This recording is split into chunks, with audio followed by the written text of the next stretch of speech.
नमस्कार. आज आपण इयत्ता 9वी मधील कविता पाहतोय. मी वाचवतोय सतीश काळसेकर. बघा, सतीश काळसेकर हे प्रसिद्ध कवी आहेत.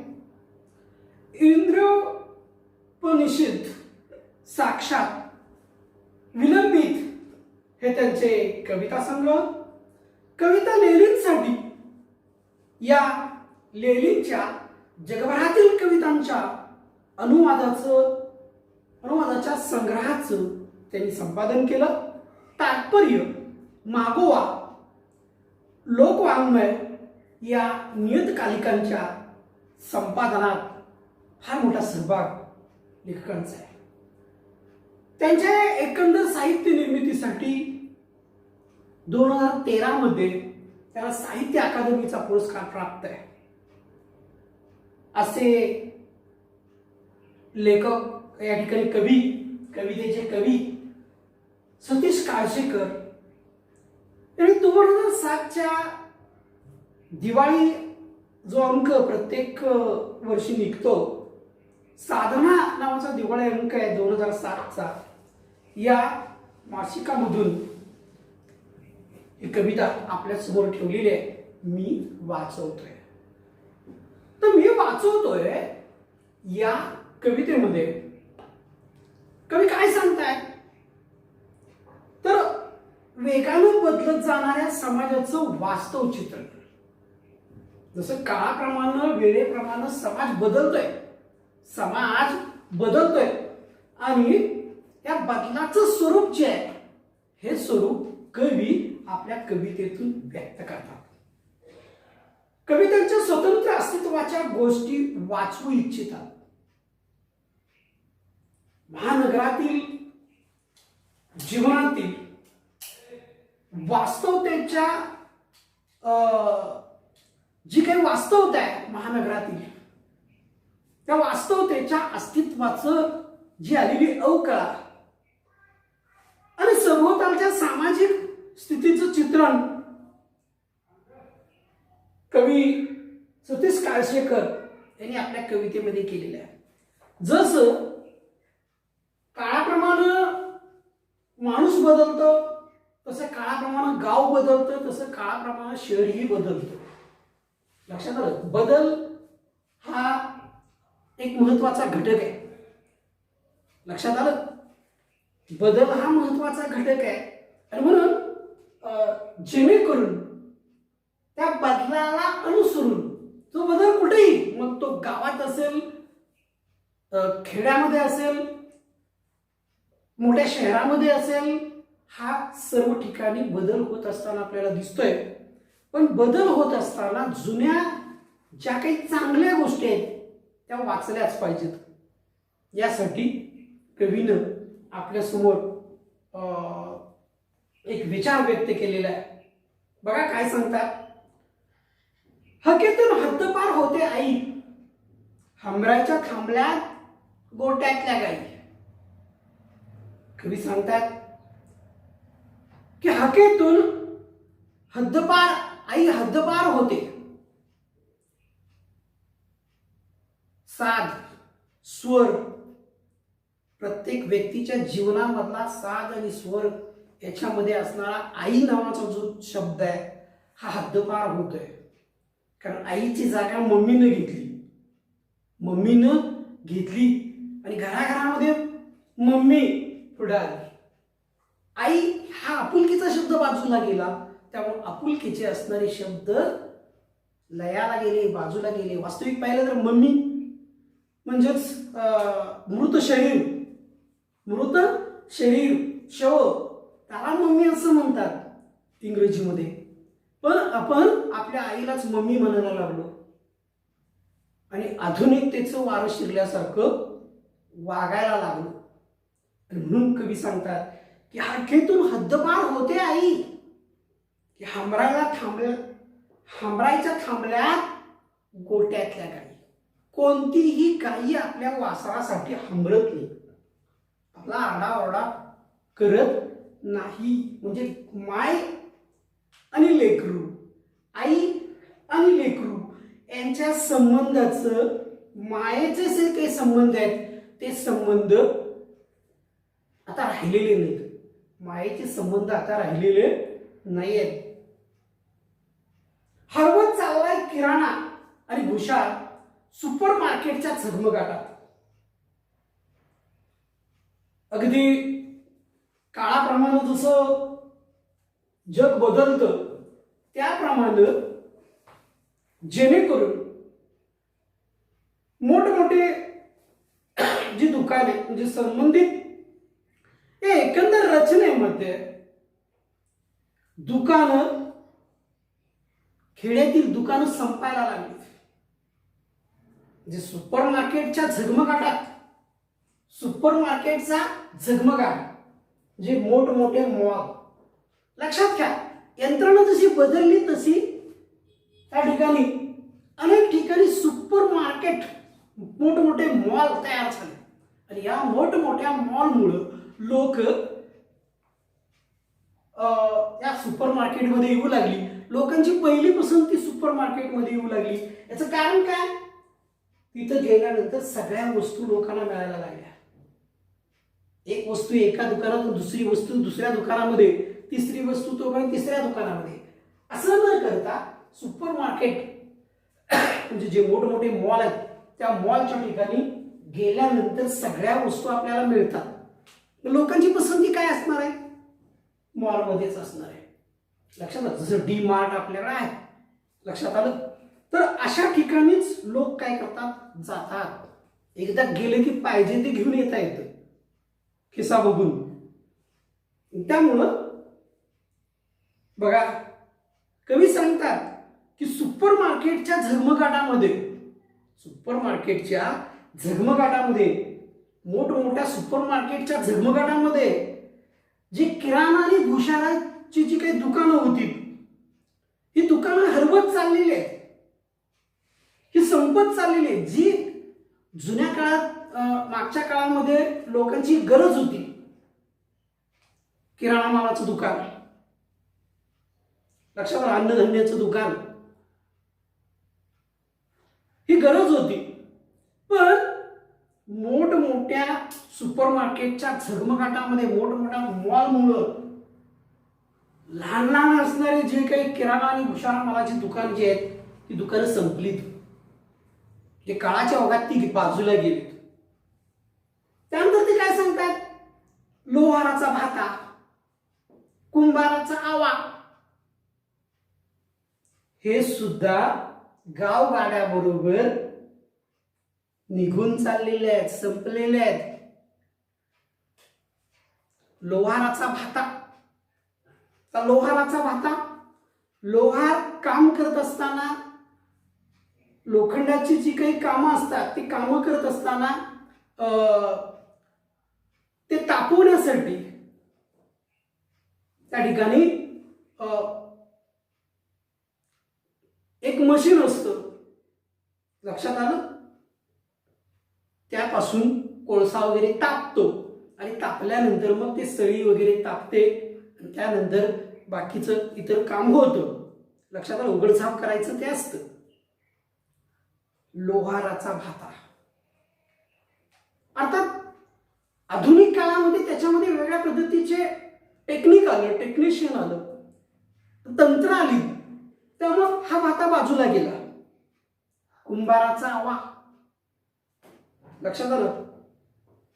जेणेकरून कुंभार लोक जे आपलं साहित्य तयार करतात, विटा, मडकी, वेगळ्या वस्तू तयार करतात, त्या मातीच्या वस्तू भाजण्यासाठी त्या ठिकाणी विटावर वीट वगैरे रचून तापवण्यासाठी एकत्रित केलं जातं, त्याला भट्टी, तो कुंभाराचा आवा. त्याचबरोबर तीच ते माती जी असते ती माती एकत्रित आणण्यासाठी, संबंधित करण्यासाठी, विटा करण्यासाठी किंवा साहित्य एकत्रित करण्यासाठी जेव्हा एक लाकडी चाक तयार करून विशिष्ट ठिकाणापर्यंत न्यायचं काम केलं जातं, तो कुंभाराचा आवा. म्हणजेच गावगाड्याबरोबर गावाची जुनी संस्कृती आणि व्यवहार की जो काही कुंभाराचा भाता आणि कुंभाराचा आवा आणि लोहाराचा भाता हे भाता आणि चाक आता अलीकडे नाहीची झालेली आहे. त्याच्यामध्ये नवीन अशा पद्धतीचं तंत्रज्ञान आलं आणि तंत्रज्ञान आल्यामुळं हे भाते आणि चाक नाहीशी झाली. पुढे काय सांगतात कवी की कलईची झिलई विस्तवासोबत निघून गेली, मागच्या धगीवर रटरटणारी आमटी. रटरटणारी आमटी. त्या कलईची झिलई काय बघा शब्द कलईची झिलई. तर कलईची झिलई माग तांब्याच्या वस्तू वापरात असायच्या लोकांच्या, तांब्याच्या पितळेच्या. लक्षात आलं. अर्थात ही भांडी कळकून येत, तांब्याची पितळेची भांडी कळकून येत म्हणून कथिलाची तार जी आहे ती कथिलाची तार तापवली जायची आणि तार तापवून लक्षात घ्या त्याच्या रसापासून जो काही मुलामा तयार होतो तो मुलामा आतल्या बाजूनं त्या भांड्याला द्यायचं काम केलं जातं. लक्षात आलं. बराच वेळ त्या तांब्याच्या भांड्यामध्ये जर थोडं ताक असेल, लक्षात घ्या तयार केलेलं ताक, तर हे काही वेळा ते जर ठेवलं त्याच्यामध्ये तर ते कळकतं, खराब होतं. लक्षात आलं. तर ते कळकून येत म्हणून तांब्या आणि पितळेची भांडी कळकून येत म्हणून कथिलाची तार तापवून त्याच्या रसाच्या माध्यमामधून त्या भांड्याच्या भोवती तो मुलाम आहे तो मुलामा पसरला जातो आणि ते भांड पूर्णपणे चकचकीत केलं जातं आतल्या बाजूनं. तर हे कलेची झिलई त्या विस्तवासोबत निघून गेली कारण ते तंत्रज्ञान आता जुनं संपलं. त्यानंतर ते सांगतात की मागच्या धगीवर रटरटणारी आमटी ती सुद्धा राखेसहित गॅसवर, गॅसच्या शेगडीवर ती सुद्धा राखेला दुरावली गेली. बहुतांश घरामध्ये चुली असायच्या. लक्षात आलं. चुली असायच्या. त्या चुलीवरच अन्न शिजलं जायचं. त्याचा धुरी होता भरपूर. तो सगळा धूर सहन करत करत घरातील लोक स्वयंपाक करत होते.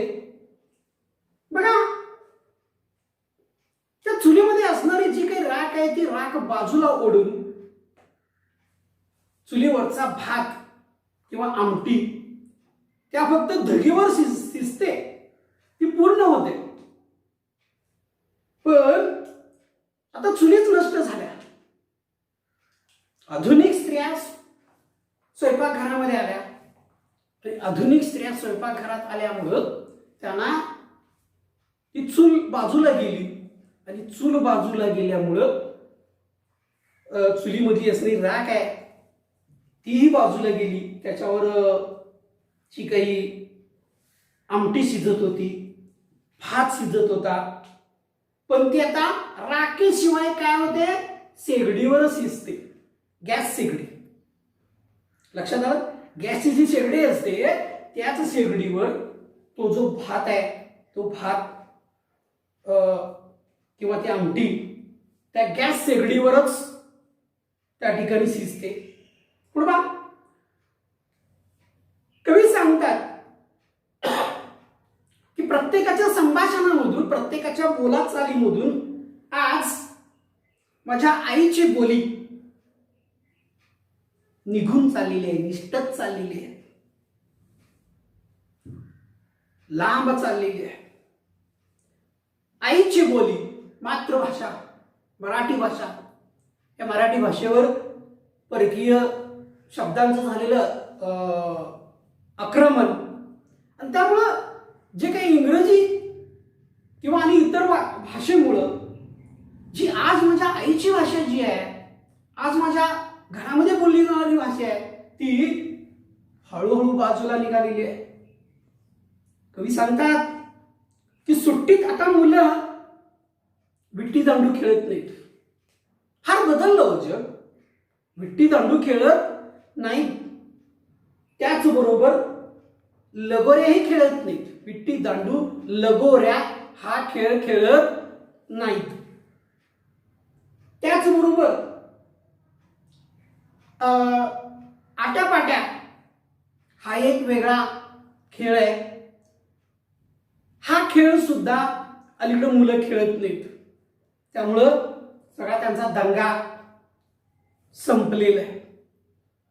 आट्यापाट्याचा खेळ हा खूप छान चालायचा, पण हे खेळ जुने झाले आणि ते आता खेळत नाहीये. त्याचबरोबर आट्यापाट्या बरोबर पिंगा ज्या मुली खेळतात, लहान मुली, परकऱ्या मुली असं कवी म्हणतात. लहान मुली, परकर घालणाऱ्या लहान पोरी, लहान मुली, त्या आता पिंगा हा खेळ खेळत नाहीत. विशिष्ट सणाला तो खेळ खेळला जातो. पिंगा ग बाई पिंगा, पिंगा ग बाई पिंगा, तुझ्या पिंग्यानं मला बोलवलं, वाट घालवली पोरी पिंगा, वगैरे वगैरे बरंच काही आहे, तुम्हाला माहित आहे. तर हे आता जास्ती करून खेळ जात नाही. आता मातीतले खेळ सुद्धा कुणी खेळत नाही. मग ही पोरं करतात काय, तर ही पोरं आता दंग असतात दूरदर्शन चॅनलवर क्रिकेटची मॅच बघत. लक्षात आलं? स्पोर्ट चॅनलवर ते मॅच पाहण्यात दंग असतात. IPL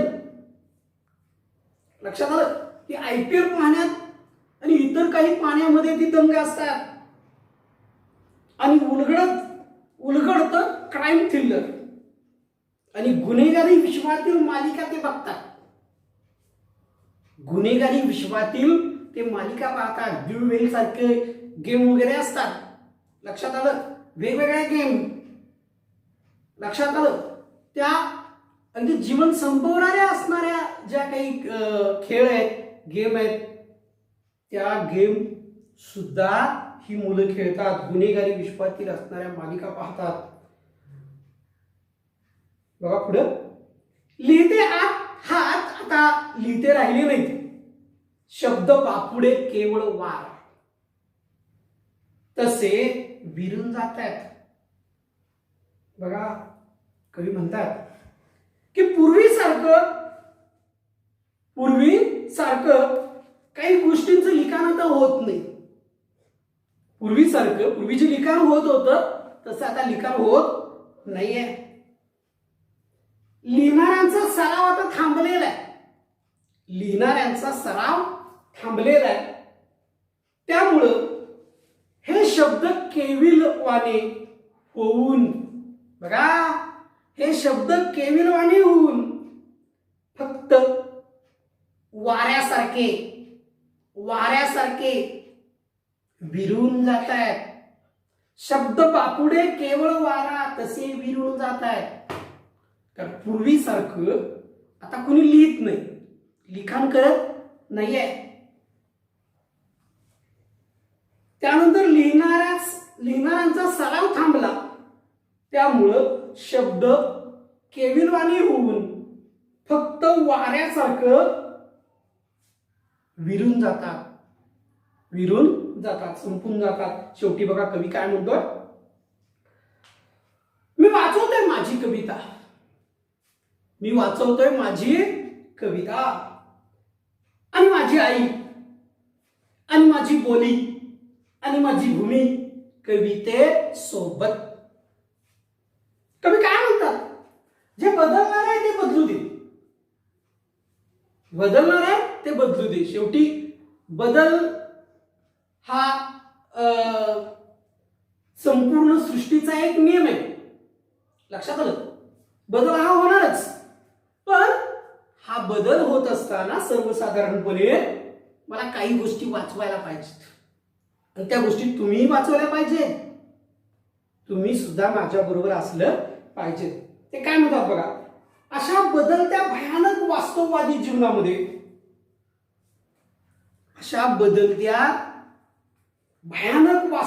जीवनामध्ये कवीला काही वाचवायचं आहे. मी वाचवतोय कवितेचं नावच आहे. हे सगळं जरी बदलत असलं, पूर्वी असं होतं, पण आज काही दिसत नाही. आज ते दिसत नाहीये, बदल व्हायला लागलेला आहे. पण असं असलं तरी सुद्धा मला पहिलं जे काय आहे ते ठेवलं पाहिजे. काय बघा, कवीला आपली स्वतःची कविता वाचवायची आहे. कवीला काय काय वाचवायचं आहे? कविता वाचवायची आहे स्वतःची. कवीला स्वतःची आई वाचवायची आहे, म्हणजे मातृभाषा, मातृभूमी या अर्थानं. कवीची बोली वाचवायची आहे, म्हणजेच पुन्हा मातृभाषा आली. कवीची भूमी म्हणजे कवी भूमीला वाचवू शकतायत. म्हणजेच बघा, कविता, आई आणि भूमी या गोष्टी वाचवू शकतायत. त्यानंतर आपण स्वाध्याय पाहतोय. बघा, प्रश्न पहिला, कोष्टक पूर्ण करा. पूर्वीचे व्यवसाय आणि पूर्वीचे खेळ. पूर्वीचे व्यवसाय, पूर्वीचे खेळ. बघा, पूर्वीचे व्यवसाय काय? लोहार काम आहे, कुंभार काम आहे, भांड्यांना कलई करणे हे पूर्वीचे काम. आणि पूर्वीचे खेळ, विट्टी दांडू, लगोरी, आट्यापाट्या. ओके. त्यानंतरचा दुसरा प्रश्न बघा, आकृती पूर्ण करा. आकृती पूर्ण करा. मनोरंजनाचे खेळ, नेहमी विचारला जाणारा प्रश्न. मनोरंजनाचे घटक. मनोरंजनाचे घटक कुठले? आजचं स्वरूप आणि कालचं स्वरूप. आजचं स्वरूप, कालचं स्वरूप. आजचं काय आहे बघा, आपण मागे पाहिलं की ही मुलं दूरदर्शनची क्रिकेट मॅच बघणं. दूरदर्शनची क्रिकेट मॅच बघणं आणि काय तर गुन्हेगारी विश्वातील मालिका पाहायचं काम करतात. मोबाईल. कालचं स्वरूप कसं होतं? मग विट्टी दांड असेल, लगोऱ्या असतील, आट्यापाट्या असतील, पिंगा यासारखे खेळ. तिसरं बघा, कारण लिहा. जुन्या गोष्टींपैकी वाचवाव्या वाटणाऱ्या गोष्टी. जुन्या गोष्टींपैकी वाचाव्या वाटणाऱ्या गोष्टी. काय काय वाचलं पाहिजे? काय काय वाचलं पाहिजे? बघा, त्या गोष्टी वाचण्याची तुमची मते, कारण. एक पहिलं आहे कविता. आता कविता का वाचवायची आहे? कारण काय? तर मन समृद्ध होतं. बघा, मन समृद्ध होतं. दुसरा घटक आहे आई. आईमुळे प्रेम, माया, जिव्हाळा लाभतो. प्रेम, जिव्हाळा, माया. तिसरा आहे बोली. या बोलीमध्ये विचार व्यक्त करता येतात. विचार व्यक्त करता येतात. चौथा आहे भूमी. मूल्यावर निष्ठा असते. मूल्यावर निष्ठा असते. लक्षात आलं? आपण बरेच प्रश्न पाहिले, काही थोडे प्रश्न राहिलेले आहेत, ते तुम्ही त्या ठिकाणी सोडवा. ओके.